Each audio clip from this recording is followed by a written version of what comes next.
स्वागत आहे तुमचं अवनीज किचन विथ व्लॉग मध्ये। कालच्या व्हिडिओमध्ये आपण कढीपत्त्यापासून चटणी बनवली होती।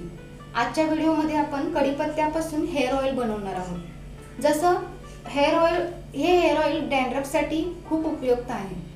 याच्यामुळे हेअर फॉल, डॅन्ड्रफ कमी होत आहे। 1 वाटी कोकोनट ऑइल आणि 1 वाटी कढीपत्त्याची पानं घेतलेली आहेत। मी या ठिकाणी पॅराशूट ऑइल घेतलेला आहे। तुम्ही प्युअर कोकोनट ऑइल कोणतेही वापरू शकता। घेऊन त्यामध्ये पाणी गरम करत ठेवलेलं आहे। आता त्याच्यामध्ये एक भांडं घेते आणि 1 वाटी कोकोनट ऑइल याच्यामध्ये गरम करत ठेवते। हे डबल बॉईल मेथडने करते मी, कारण डायरेक्ट आपण जर कोकोनट ऑइल मध्ये कढीपत्ता वगैरे घातला तर त्याचे मूळ इन्ग्रेडियंट्स नाहीसे होतात। त्यापेक्षा डबल बॉईल मेथडने हे तेल करावं। हे तेल गरम होईपर्यंत मी कढीपत्ता मिक्सरला बारीक करून घेते। कढीपत्ता बारीक करून घेतलेला आहे। तोपर्यंत इकडे पाणी गरम होऊन तेल पण गरम झालेलं आहे।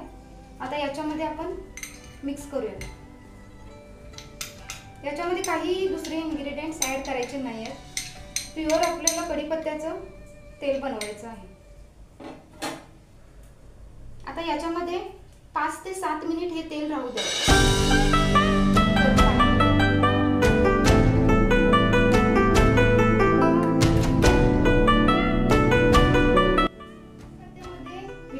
फॉस्फरस, आयर्न असतं, ते केसांना मजबूत बनवतं।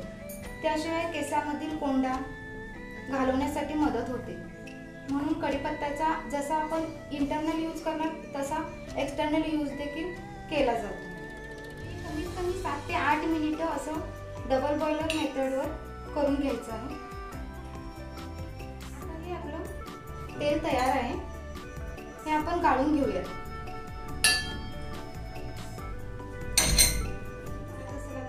गाळणीने मी तेल गाळून घेते।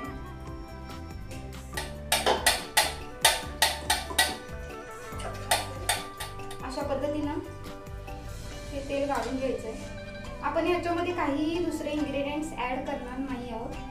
प्युअर कढीपत्त्याचं तेल आपण वापरणार आहोत। आता हे आपलं कढीपत्ता हेअर ऑइल तयार आहे। हे तुम्ही बॉटलमध्ये भरून उन्हामध्ये ठेवलं तर आणखी रिझल्ट भेटतो। मी आता हे बॉटलमध्ये भरत आहे आणि हे उन्हामध्ये ठेवणार आहे 1-2-3 दिवसासाठी। त्यानंतर काढणार असेल। आपले हेअर ऑइल तयार आहे।